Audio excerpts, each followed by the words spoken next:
guys, welcome to the YouTube channel. We're gonna get right into this topic. Everybody wants to know this. In fact, if you go to YouTube and you type in the search bar Pace Morby, one of the top searches is Pace Morby Novation Agreements. Now, I do a lot of novation agreements. I teach novation agreements, but I rarely talk about it on the YouTube channel. It's a little bit more of a ninja strategy in terms of acquiring and fixing and flipping a property. Now, first thing you wanna know about a novation agreement is that the strategy with a novation agreement is always going to be a purchase and flip. You're not gonna hold it. It's not a long-term investment. Novation agreements are a fix and flip strategy only. Now, there are three types of ways to do a novation agreement. First and foremost, let me explain to you what a novation agreement is. A novation agreement is where I go to a seller. Let's say that a seller has a house, and let's say this seller's name is Eric, because this guy, Eric, has a videography business and he's pretty dope. But you know what? Eric's like, I'm ready to sell my property. I want top dollar. I'd say my house is worth $400,000 on Zillow or whatever, right? MLS, whatever. That's the ARV, $400,000. And he knows that his house is kind of run down because he's been treating it like a studio and beating the shit out of it. So he knows that it's kind of run down. He needs to sell it at a discounted price. There's all sorts of investors that are offering like $275,000, right? That's where typically most investors are going to offer is $275,000. Eric says, you know what, dude, like that's not good for me. I don't want that $275,000. But you know, if I could get $300,000, I would sell. Well, the challenge there is that everybody's offering him $275,000. So the obvious answer is for a straight cash deal. The market is telling you, Eric, that this house should be sold for $275,000. Well, that's where a novation agreement comes in. If you are a fix and flipper or a wholesaler, you can come in and offer Eric $300,000 with a novation agreement versus a wholesaler offering $275,000 or a traditional cash buyer $275,000, and you would both end up making the same amount of money, which is crazy to think about. A novation agreement is technically your ability of telling the seller, I want to fix and flip your property without ever buying it. Yes, that is correct. I want to fix and flip your property, Eric, without ever buying it. Okay? Now, there are three ways to do this, and I'm going to go into that in a second, but I want to make sure you understand novation agreement entirely. Not entirely. I saved that for my students, but I'll give you kind of a brief rundown. So let's say I get a novation agreement. Those contracts, I only share those with my students. If you want a novation agreement contract, hire an attorney. All right. A novation agreement allows me to pay more money for that seller's property because I'm actually not buying the house. That's right. I'm not actually buying the house. I'm committing to give the seller a number after I renovate it and sell the property. Now you might be asking, how in the hell are you going to renovate a house and sell that house if you were never the owner? Guys, that's pretty simple. Let's imagine that I have a friend or a neighbor that has a car that's just beaten down and sitting in the driveway. Could I not just fix up that car and clean it up, go sell it for my neighbor and say, I'll give you $1,000 and I keep everything above that? Well, that's a novation agreement. I didn't have to buy the car until I cleaned it up, sold it to my buyer, let's say for $2,000. I get $2,000 and I pay off my neighbor for his piece of shit $1,000 car. I did a novation agreement with my neighbor's car. I promised a number to him. My neighbor doesn't care how much money I make. I just take that asset, that car, that house, that whatever, I clean it up and I go sell it to a buyer, and I keep everything above what I promised the seller. That's a novation agreement, okay? Or one version of a novation agreement. There's actually three ways to do it. So that's a novation agreement. I go to Eric and I go, I'll give you $300,000. So what I'm gonna do, Eric, is I'm gonna go renovate the property. Now, another question starts coming up of where do you get the money? If I'm not gonna buy the house from Eric at $300,000, I'm just gonna promise him that when I sell it for $400,000, I'm gonna make sure that that $400,000 comes to me, and I will then pay off Eric his $300,000 that I previously promised him. See how that kind of works? The problem is if Eric's house has been beat up because he's been running it as a studio, I'm gonna have to bring in some money. So I'm gonna have to bring in some capital to pay for the renovation. That's another video for another day, but the way you get the money on a novation agreement is either A, credit card, B, corporate credit. We actually use Prime Corporate Services for our corporate credit. So I can have lines of credit, I can have credit cards, I can do all that kind of stuff to go out and fix and flip properties without any of my own money. A third way to do it is bring on a financial partner like an uncle, a cousin, a this, this, a that, or whatever, and bring them in. Have them pay for the renovation. So you're literally promising Eric you'll give him 300 grand. You're then borrowing money from your uncle, your cousin, your whatever to pay for the renovation. You then go sell the house for 400 grand. When you receive the 400 grand, you pay off Eric's 300, you pay off your lender, whoever ended up being your uncle, your monkey's uncle, whatever, and you keep all the rest. That's a novation agreement. What's great about this is that you never had to buy the property. You never had to pay for title insurance. You never had to get a hard money loan. You never had to pay for closing costs. You never had to do any of that stuff. And so those things cost a tremendous amount of money. So if you're a cash buyer getting beat out by $10,000, $15,000, $20,000 by other cash buyers, chances are those cash buyers have probably learned how to do novation agreements from me. And so what that means is they don't have to actually close escrow, pay the fees, get a hard money lender, pay lender fees, pay hard money, do anything with title insurance whatsoever. I have two students, Chuck, Billy. You guys will see, maybe I'll link this down below. Billy and I did an episode of Get Creative in the past where he has made well over $1 million this year just in novation agreements. Him and his partner, Ryan Peterson, tag team and do deals all over the country, utilizing primarily only the novation agreement strategy. So that's a novation agreement. Now there's 3 ways to do it. These are the 3 ways to do a novation agreement. Number 1, we call this a net listing. Okay, a net listing is essentially, a net listing is where I'm an agent and I go to a seller and I say, hey seller, can I list your property for you? The seller says, yeah, but honestly, I just want a guaranteed number. Like, give me a number that you can guarantee me. And I, as the agent, I'm not an agent by the way, but let's say I was, I go, okay, I'm gonna give you a piece of paper that says, I guarantee you, I will give you $300,000. And I, as the agent, then go clean up that property and I put it on the MLS. MLS stands for multiple listing service for anybody that doesn't know that. That's where most people, most real estate agents find their deals, is the MLS. Every state has one, every county has one. I put it on there and I find a family that wants to buy that property for $400,000.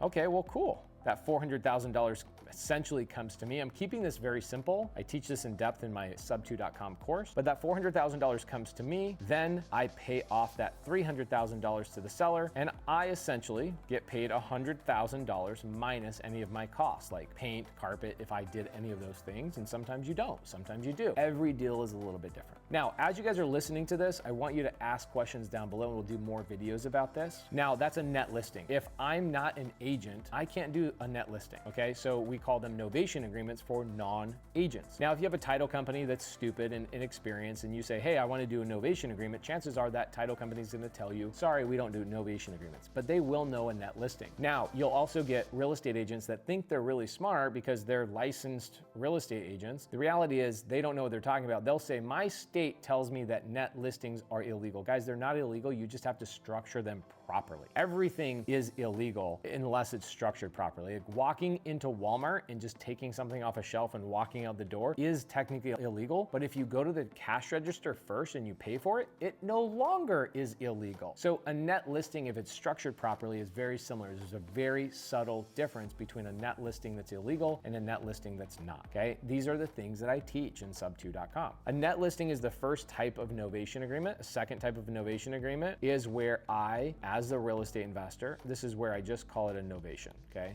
A standard novation. I go to the seller and do exactly what I would have done if I'm an agent. I'd say, hey, seller, you want $300K. I promise you on this document called a novation purchase agreement, I promise you I will get you $400,000 after I sell it to the buyer. I'm gonna come in, use my money or my uncle's money, and I'm gonna fix up the property and I'm gonna sell it for $400. After I pay the fees and all the things associated, I pay my lender back, my uncle, I will then give you $300,000 and whatever's left over, I get to keep all of that. That is a novation agreement. And what's cool about it, go back to this, think about this, truly, novation agreements are amazing. It's basically consignment. I can go to my neighbor, I see a car broken down in his driveway and I go, hey neighbor, your car is sitting there not making you any money and it looks ugly in the neighborhood. Can I sell it for you? The neighbor goes, I don't want anything less than $1,000.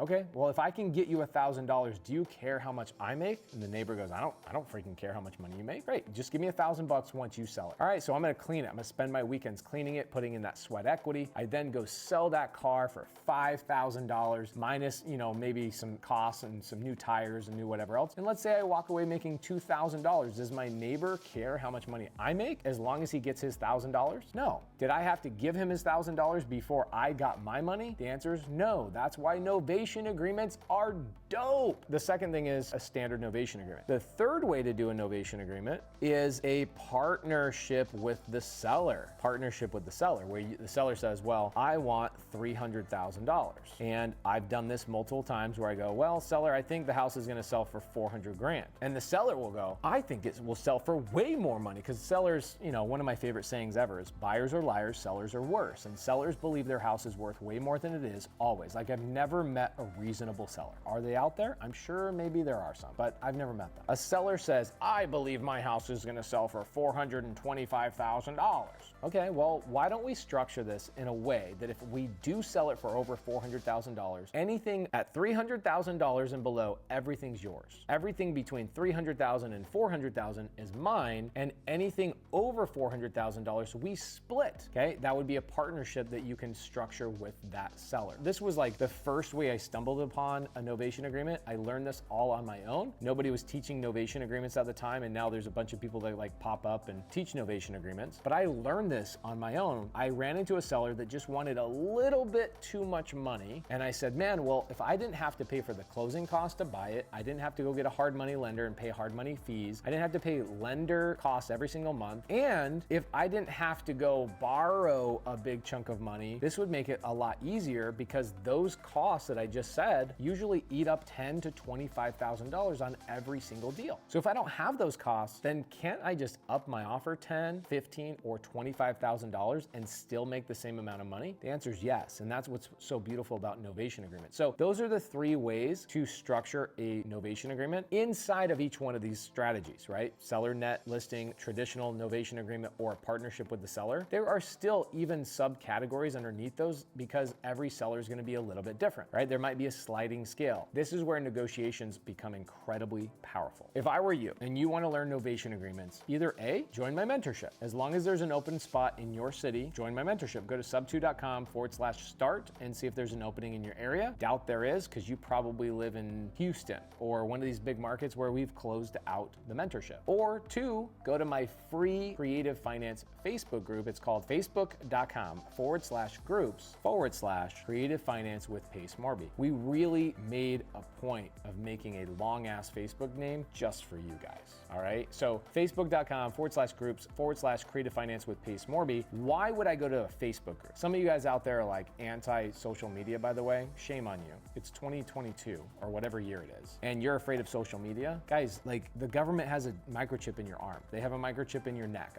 You're being tracked right now. The government knows what I had for lunch. Like, there is no privacy. Just get on social media. Why would I want to be in there? The reason why I want to be in there is because there's 40,000 other people with similar goals as you have. And those goals could be raising private capital, doing deals. Some of these people have been investing for 10, 15 years. Go talk to them. Go partner with my students, Chuck, Billy, Ryan Peterson, and hundreds of other students that are doing novation agreements, which is fixing and flipping utilizing creative finance. So let's recap. Get a business, primecorporateservices.com. Corporate credit if you need it. Again, primecorporateservices.com. If you're interested in actually learning about novation agreements, go to subto.com/start, or go to facebook.com/groups/creative finance with Pace Morby to link in with students of mine that can help you do your first novation agreement. Also, final thing, fifth thing, link is down below. Go watch the Get Creative podcast with Chuck Billy talking about novation agreements, and link in with Chuck Billy. He's a badass. He is a rock star. I don't know if you know this, but Chuck effing Billy, which is actually his name on Instagram, opens for Metallica.